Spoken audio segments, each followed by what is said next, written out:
Linguistics 232 Revision seminar on Tuesday. But I was one of those people stranded by the volcano, and as you can see, I was stranded in El Paso, Texas. I'm now in the Davis Mountains, but though I can't get back to campus in time, there's pretty good internet facilities here, so what I'll do is I'll post the revision materials I was going to do, and then I'll come back a week later and answer any questions. You could, of course, ask me questions by email at any time. I can get back to you.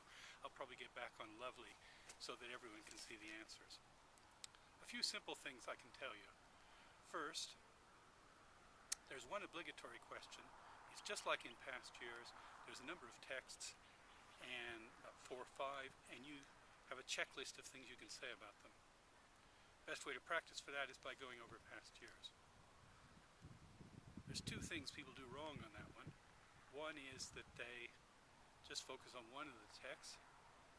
Another is that they do all of them in a kind of checklist, but without trying to compare them or say anything interesting about them. What you need to do is work up an argument based on what you can say about that.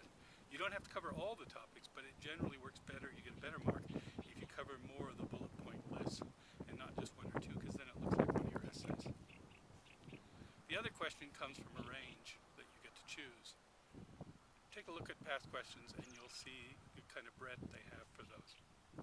For those, the biggest mistake is simply to give us back our lecture notes with our lecture examples. At the very least, come up with examples of your own. And if you can show additional reading, that would be good too. The other thing to be careful with those is answer the question as it's asked. These are not your coursework questions. These are not what you've worked up from past years. You have to read the question carefully and make sure you've answered that, preferably at the beginning. Okay, I'll be in touch. You can email me if you have any questions, and I'll be there in person a week from Tuesday.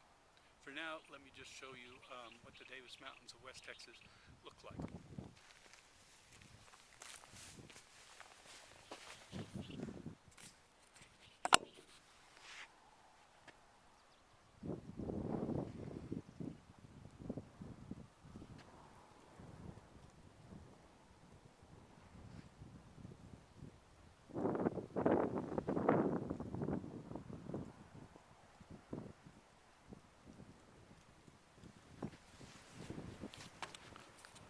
See you next week.